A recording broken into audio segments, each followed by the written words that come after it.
Welcome home to USA Global TV and Radio. Ours is a place where dreams take flight, voices are heard, and stories are shared. This is where cultures meet, connections are formed, and ideas are transformed into action. This is your destination for authentic storytelling, diverse perspectives, and meaningful conversations. We're where global stories unite and bridges are built beyond all borders. Discover our world of education, entertainment, hope, and inspiration. Together, we're building bridges worldwide. Subscribe to our USA Global TV channel and download our USA Global TV app. Be our guest or join our team. Visit usaglobaltv.com. With heartfelt thanks to our executive producer, Dr. Jacqueline Kerbeck, music scored by Yifei Tang from Cloud Road Music, creative direction by Paul Garcia, and I'm Al Cini, and I'm very proud to be part of the USA Global TV and Radio family. So join us here at USA Global TV and Radio. Make us your home for global connection. All rights reserved. This video and its contents are the exclusive property of USA Global TV and Radio.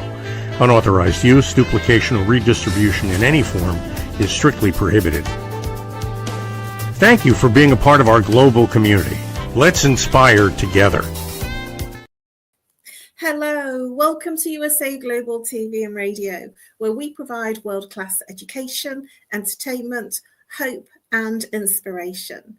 Our show today is A Woman's Prerogative in partnership with E360 TV.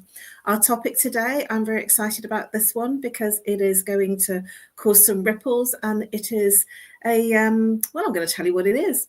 Social identity and cancel culture, navigating belonging today.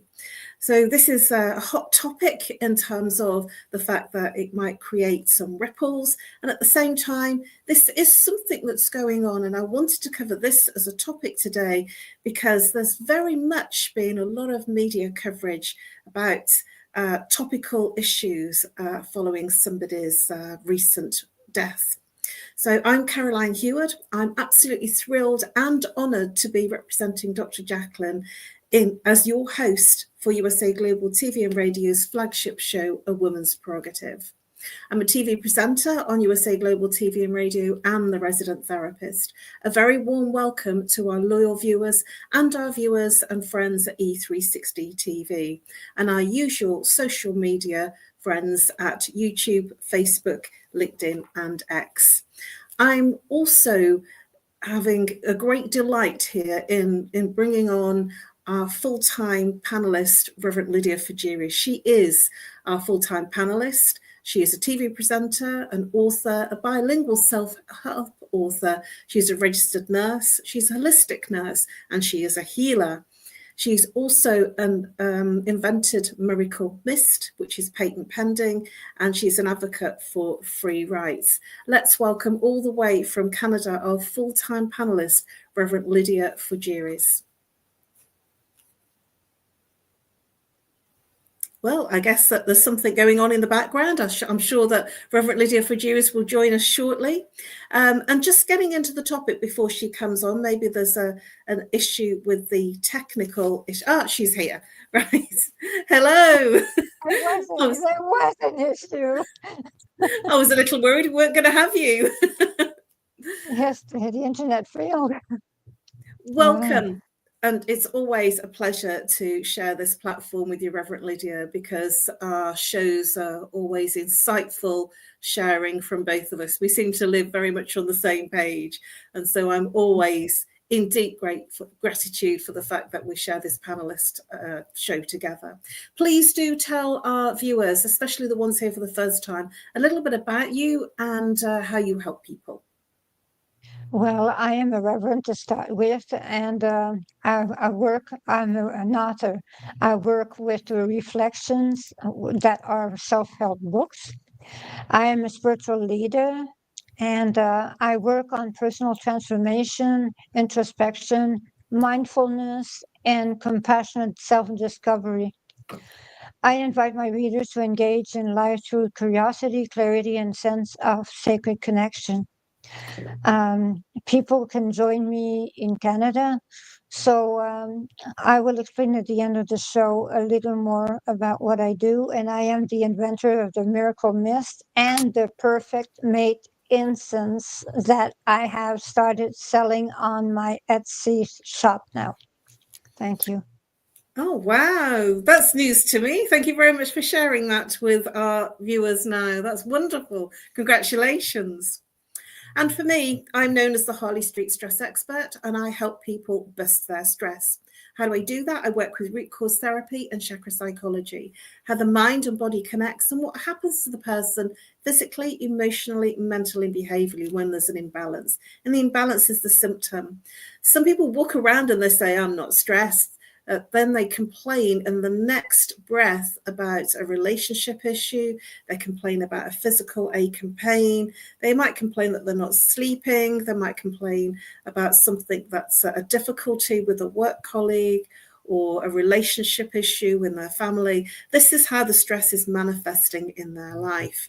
And I help you break through the root cause that created that particular symptom in the first place. So identifying the root cause by looking at your blueprint in terms of your first session. So we break through each symptom. We do 3 symptoms per session.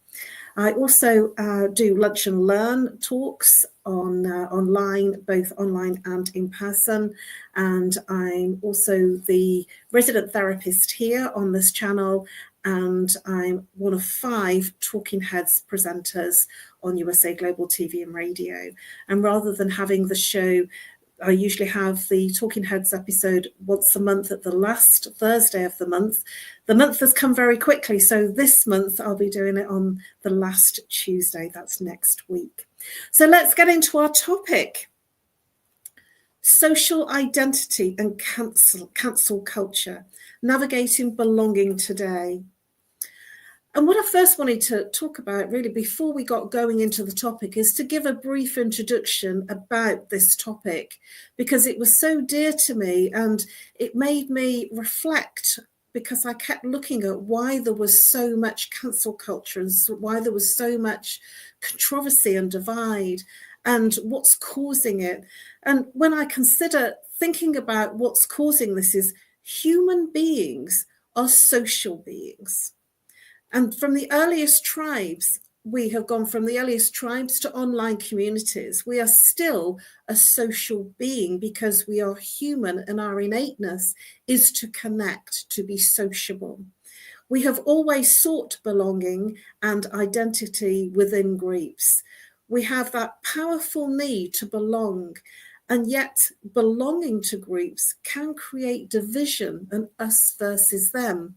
It's strange how wanting to belong can create this us versus them. And in modern times, we have what is commonly known as cancel culture.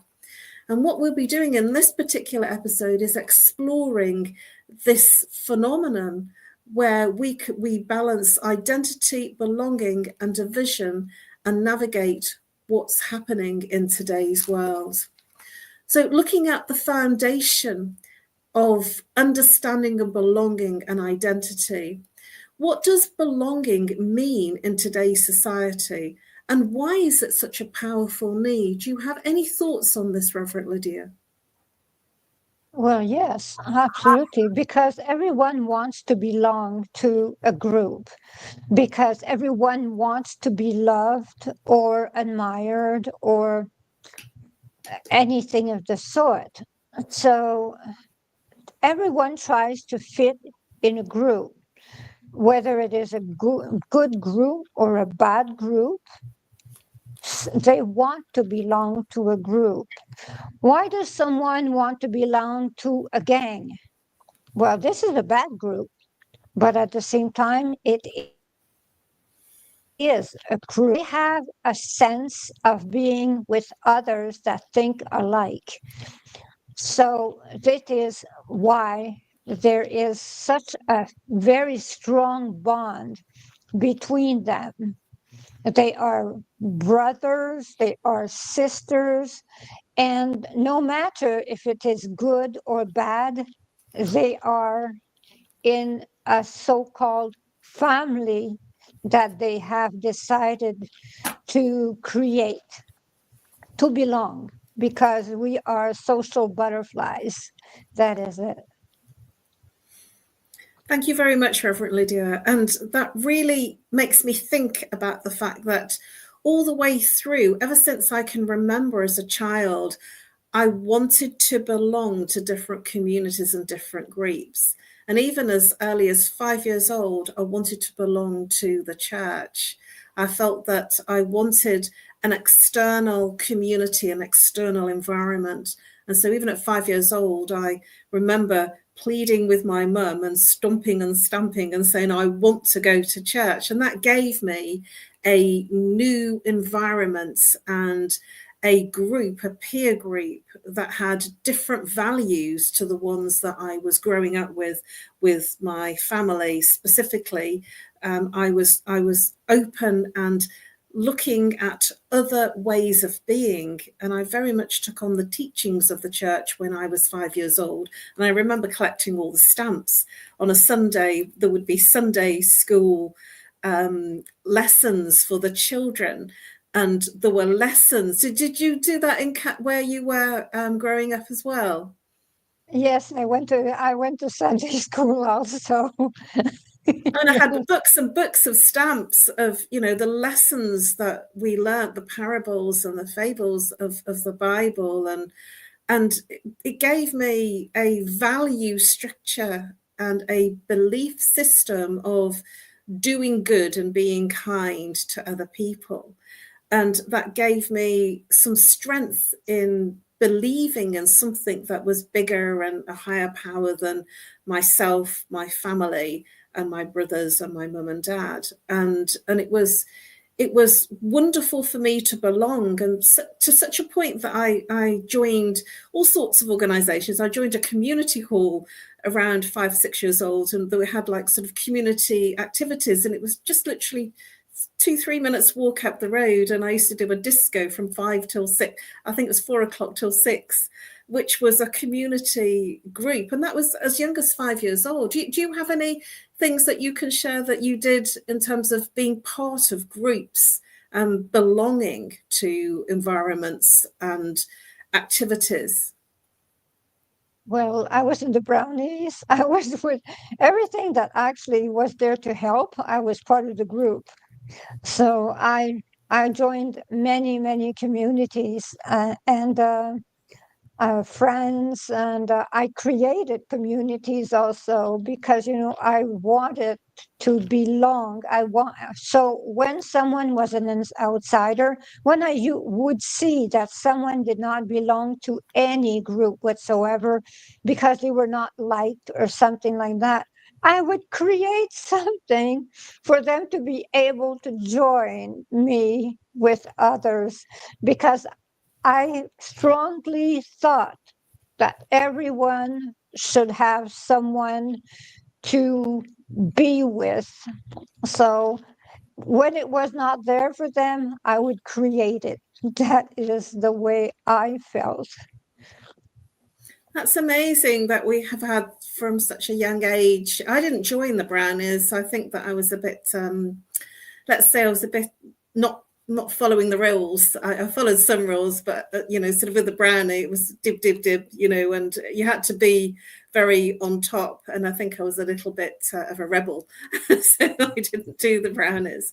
But I did look at it, and I did go to, I think, 1 or 2 meetings, but it didn't seem to sit for me. So it's great to hear that you did the brownies, and so I didn't escalate to things like the guides and those kinds of activities, but I took my activities into different areas. And so how does social identity shape the way that we see ourselves and others? Now, we've just been sharing about the fact that, we are aligned with different organizations.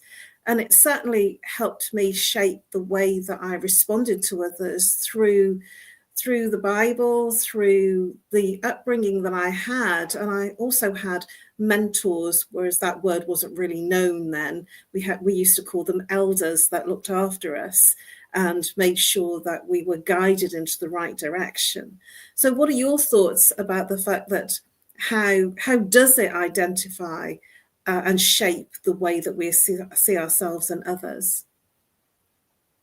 Well, we actually value ourselves a lot more because we help and we are part of a group that can influence.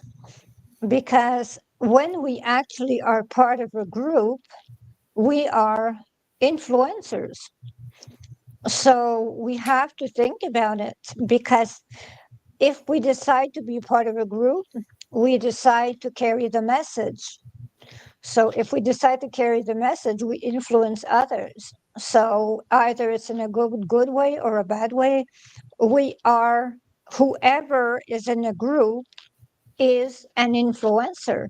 That is the way it works. So that is. Thank you very much, Reverend. So I want to now briefly look at, because it's topical and it really is very prevalent in our global society, the us and them phenomenon. Why do humans naturally fall into us and them thinking? Do you think it's instinct or culture? I feel personally that that's an oversimplification of a complex issue, this us and them.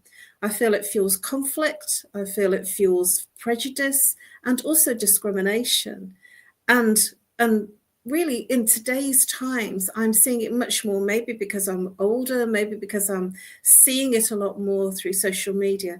But I see that this us and them is very exploited by politicians and the media, create division. What are your thoughts on us and them, Reverend Lydia, in terms of the fact that does it create the us and them divide? And how good is that to be in that us and them divide? The us and them is judgment. That is the way it is. If we think us and them is separate, well, we are in judgment. We should actually think that we are all the same. We just think differently. It is not us. It is not them. It is that we have a divergence in opinions, but it does not make us and them at all. So we should actually acknowledge the fact that if we would just forget about us and them and just say, I agree to disagree. I agree to agree sometimes. I agree to disagree sometimes. And I do not think that if I have not all the right information, I will be thinking differently from you.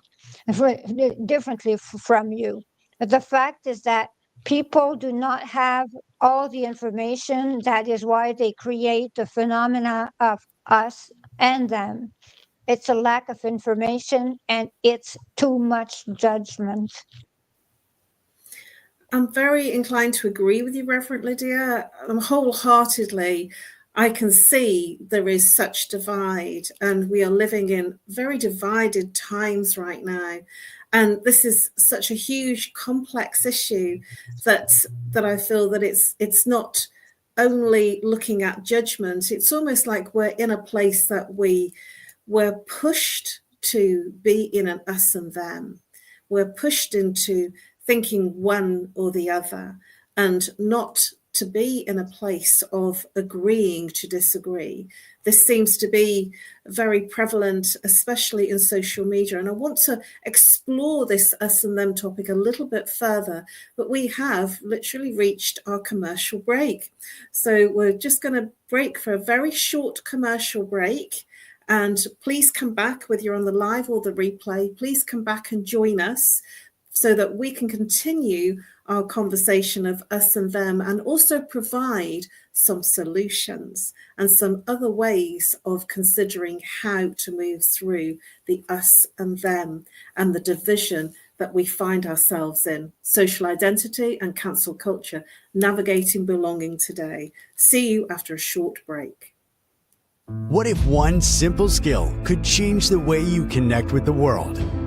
What if listening could open doors to deeper relationships, stronger businesses, and a better you. Dr. Jacqueline Kerbeck, the Listening Mentor, brings you USA Global TV and Radio, a space where voices are heard, ideas are shared, and global communities thrive. Through the elevated listeners' courses and books, you'll master the power of listening, set boundaries with confidence, and transform conversations into opportunities. Join us. Listen, learn, elevate. Whether you're a leader, a coach, a business owner, or someone seeking stronger connections, your journey starts today. Subscribe, learn, and transform today.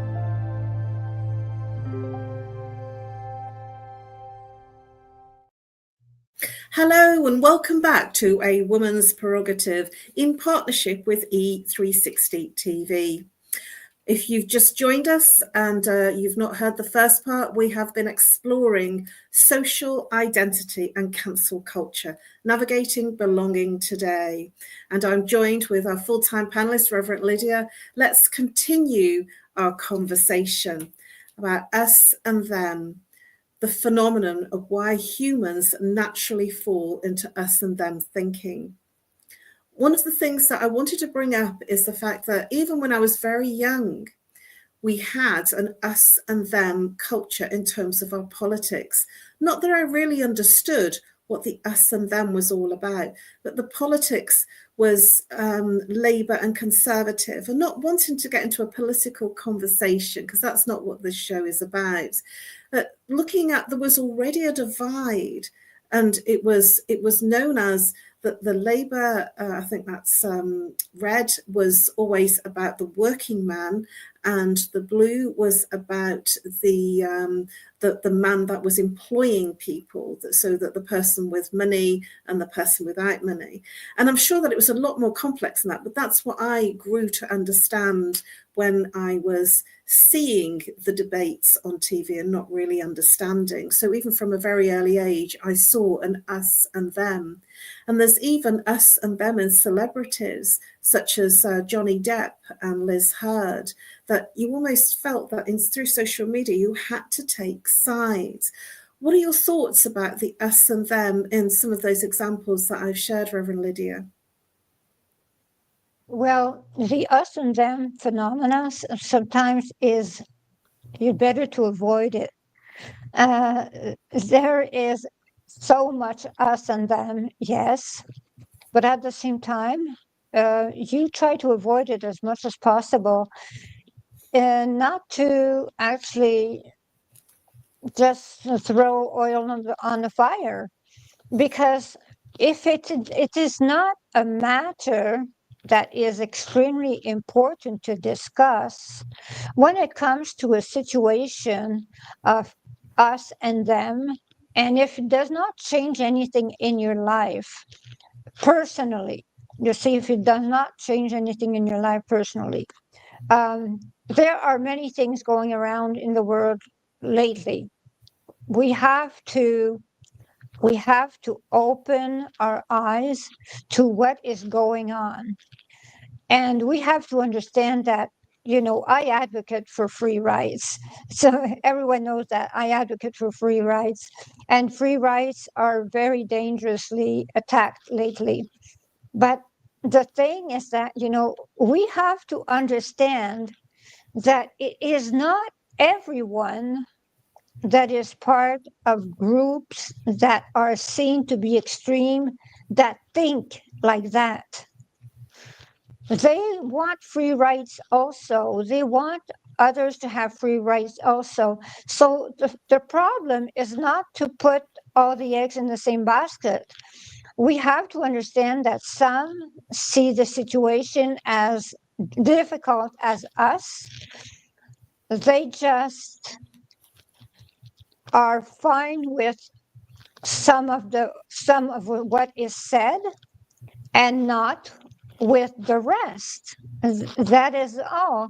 There is always some truth in something that is wrong at some point.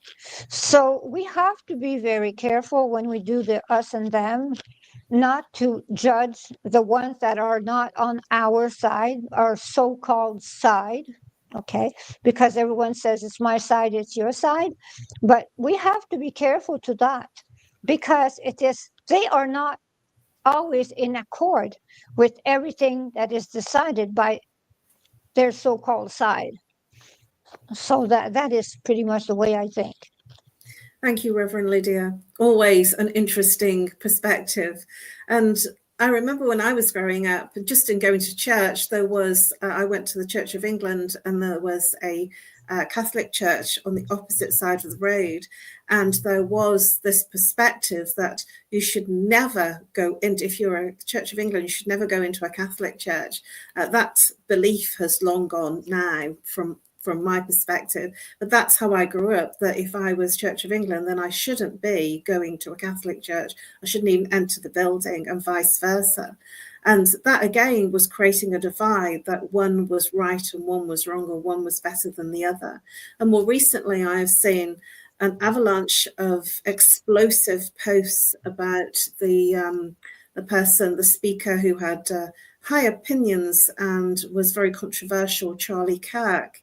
And I didn't even know who he was. I'd never heard of him before. And then suddenly my Facebook feed was filled with us and them, pro and against. And I felt that a man has died. Whatever his beliefs, a man has died. He's left 2 young children and a wife and family. And that's all that I considered. And I think sometimes we get so into the divide that we forget about the person, we forget about the human being who had some views, had some thoughts. I'm not saying that everything was what I agreed with and what I didn't agree with, that a human being died. And that's where I stay with my perspective. And it's important to realize that we are all human. And if some people are celebrating somebody's death, I feel that that is where humanity is taking a corner, not in the right way. So may we build ways to belong, building bridges and not walls. Whatever we may think, I think it's important. I believe it's important to remember that we are all human, and we are here having a human experience rather than having to compete and fight for something that we feel is right. It might be right, but what about us all being agreeable that we don't have to agree with everything that everybody else thinks? What happened to the fact that we could agree to disagree, or agree to have different perspectives? In what ways can this divide create strength and unity? And what causes harm? True belonging, not about division. We want to look at creating connection, empathy, and understanding. So what ways could we create, rather than the divide, connection, understanding, and empathy? I've just shared one in terms of looking at a very controversial death where he was essentially assassinated. And I watched the video and I was absolutely horrified. It felt like we'd stepped back in time, like the Malcolm X assassination, and I just thought that it was so troubling to see something so vivid. And rather than being in that way and being divided, how can we create more connection and empathy and understanding? What are your thoughts on this, Reverend Lydia? Well, a matter that has to be thought also is that not only one man has died, there's another one that will be executed for killing that man. So 2 men will die because of strong ideas, because of different philosophies. So this is extremists. Those are people that went to the extreme of their opinions. So they both agreed that their opinions was worth dying for. So when one thinks that their opinion is worth dying for, this is extreme. This is absolutely extreme. So when we think about that situation, there are several victims. There is not only one man that died.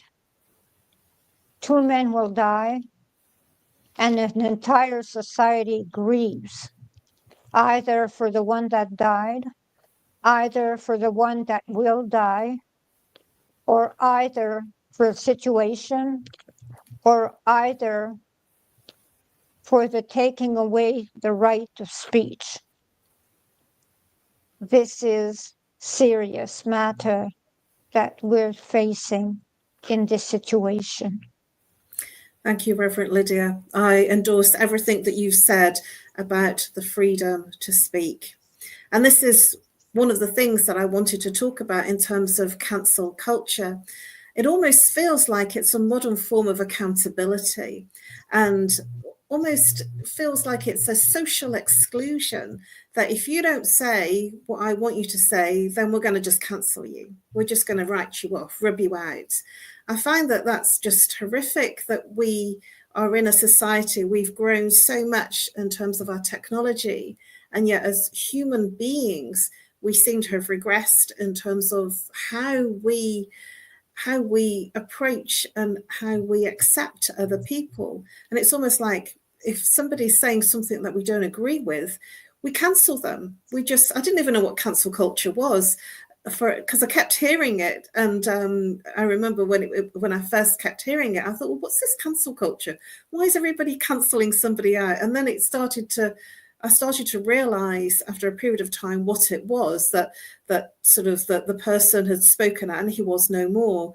And it almost feels like it's a form of exclusion.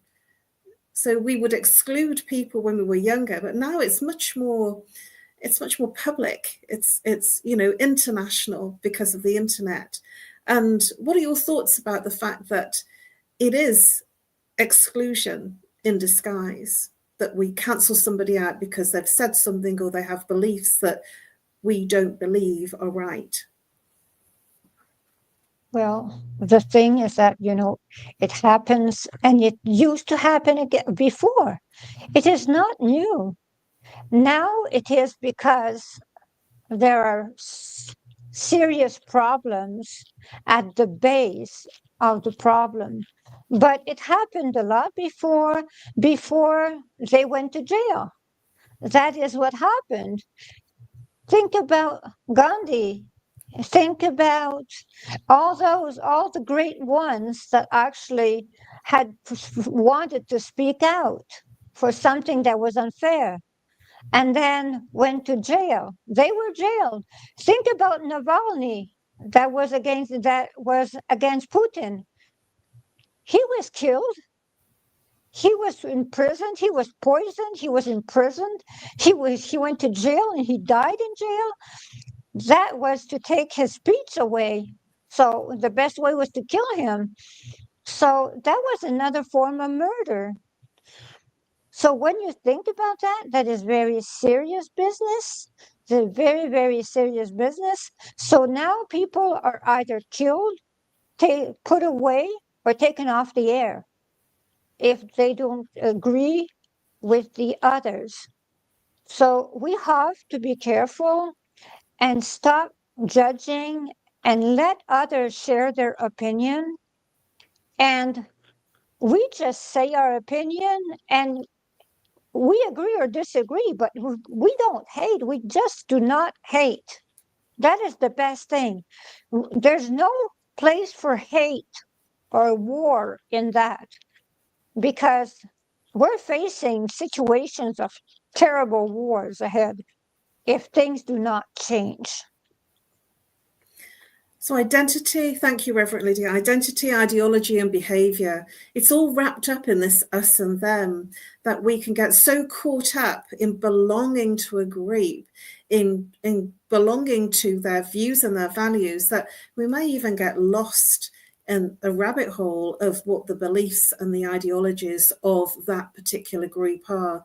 by being consumed in others' ideologies, we're losing our own independent views and our own personal values and beliefs.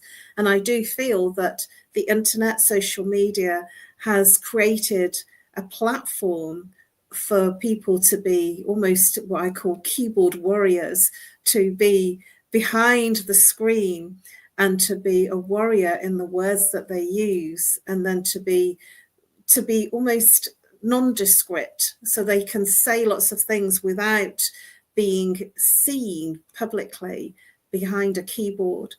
And what I want to do is, we're almost out of time, is to really bring this to a close by saying, let's keep this dialogue alive in our daily lives as we navigate belonging together. It's okay to have different opinions. It's okay to think differently, but consider that we are all human beings having a human experience. And strong group belonging can coexist with individuality, and as long as we can open the dialogue. So what's one strategy that you can recommend, Reverend Lydia, that can move us from division to connection? I would recommend for people to think that we are all interconnected. No matter what they think, we are a collective. So they have to think that as a being on this earth, they are connected by their vibration to other beings. And when they have negative vibrations, they affect the others. So whatever vibration you are in, you're affecting the others. So keep your vibrations as high as possible to help others instead of being a nuisance for them. That is the way, that is what I say to those that are listening. Keep your vibrations high, very elevated. Thank you, Reverend Lydia. Some wise words. And what comes to mind for me is one of the 10 Commandments: do unto others as you wish to be done to yourself. And so if you don't want to create somebody else's misery, how would you feel if you had had that done to you? And it always made me consider the other person in terms of being kind to them. And I always feel that if I'm going to be kind to them, then hopefully they'll be kind back. And if they're not, then I've been warned or forearmed that maybe that's not a person to get into a dialogue with. But there's so much anger and division at the moment that it is important to realize that belonging is a human instinct, and it gives us connection, it gives us safety, and it gives us identity. And when belonging turns into division, it creates barriers, and it creates exclusion, and it creates silencing. It also, we have explored tonight what the challenge is, not just about belonging, it's how we navigate it and how we balance identity with openness, and how we can create strong communities with strong, diverse connections, and choose, and not needing to choose sides, but choosing to listen. If we listen and are open to everyone's thoughts and what they believe without judgment, we can have a more connected society. Social identity and cancel culture, navigating belonging today, is to be open to listen without judgment. Reverend Lydia, we are at the end of our show. Please share how people can reach you and the best way to connect with you. Well, people can reach me in Canada at 1-514-582-6882. They can actually also write to me at greatdivinemother@gmail.com. I have my books on Amazon, 111 Reflections for Thy Earth Odyssey, that are on Amazon all over the world. They are in English and French so far. They will be in Spanish and Chinese and Arabic also soon.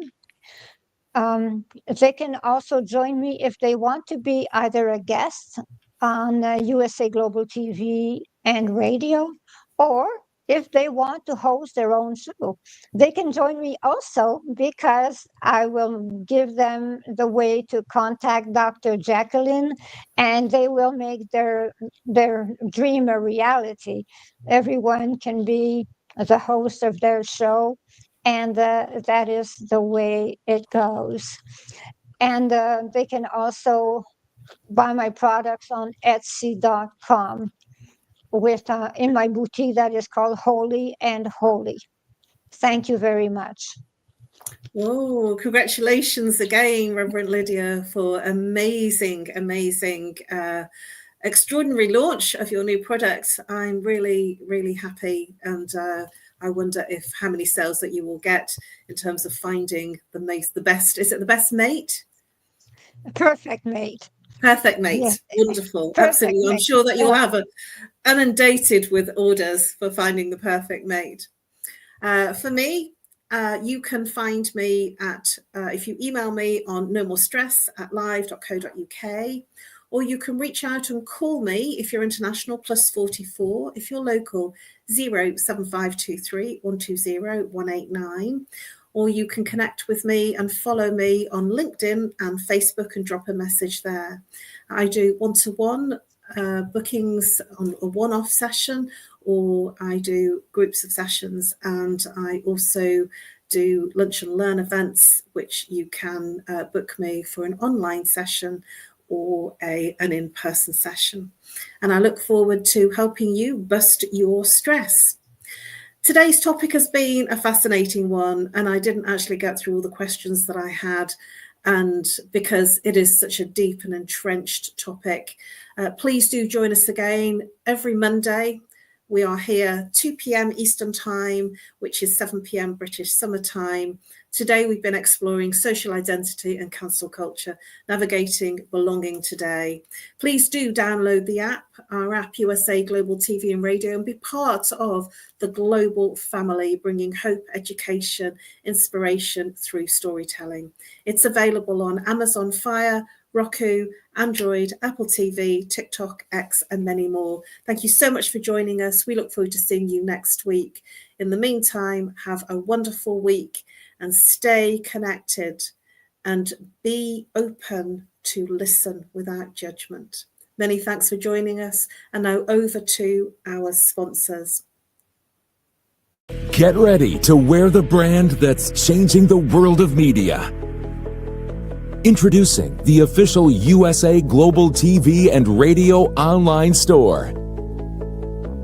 From our TV show hosts to our incredible global guests, you asked, we delivered.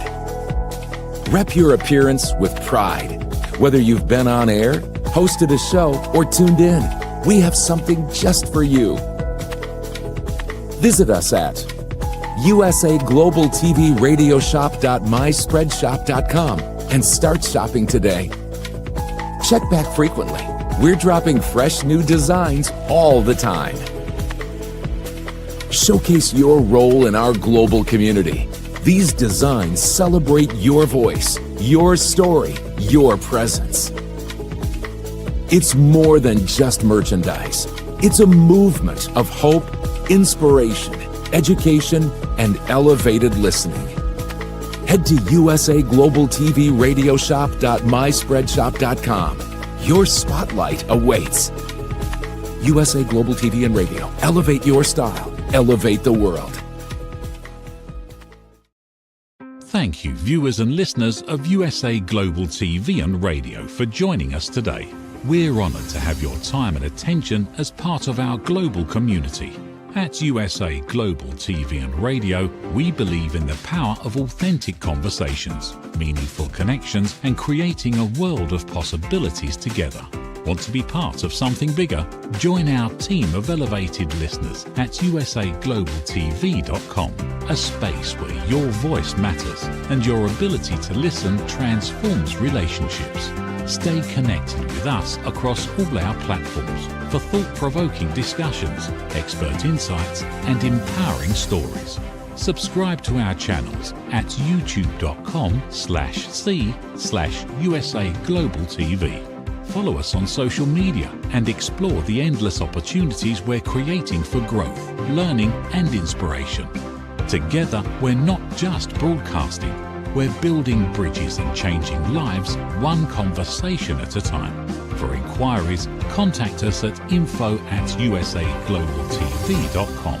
Music by Johnny Dyes. Produced by Executive Producer and Director Dr. Jacqueline Kerbeck. Voiceover by Mike Porter. Creative Direction by Paul Garcia. All rights reserved. Copyright 2025. Visit usaglobaltv.com to view our full terms and conditions.